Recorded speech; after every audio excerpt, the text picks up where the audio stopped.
सामने खड़े हुए लौट के आए, राम जी को संदेश दिया, राम जी रावण का वध करते हैं, सीता जी को मुक्त कराते हैं, अयोध्या लौटते हैं, राम राज्य की स्थापना होती है।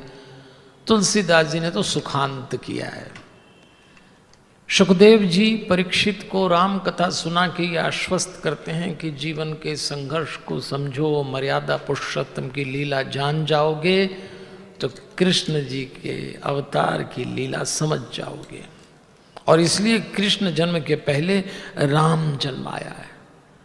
और देवियों, राम कथा इसीलिए सुनाई गई कि संघर्ष तो राम जी के जीवन में भी कितना था, लेकिन हमारे राम जी एक बात सिखा गया। अब रामचरितमानस पढ़ें तो राम जी के लिए 19 बार हंसे लिखा है, 17 बार मुस्काना शब्द आया है और 20 बार राम जी के लिए बेहंसना शब्द आया है।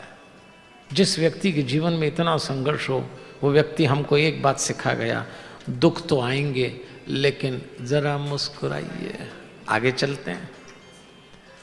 अब भगवान कृष्ण की कथा आती है, चंद्रवंश की कथा, गाधी राजा की कथा, ययाति, कुरुवंश, यदुवंश की कथा आती है, शूरसेन की कथा आती, वसुदेव और उनके 9 भाई थे, 5 बहनें थीं, कथा आती है। ययाति का एक पुत्र यदु था, भाई थे।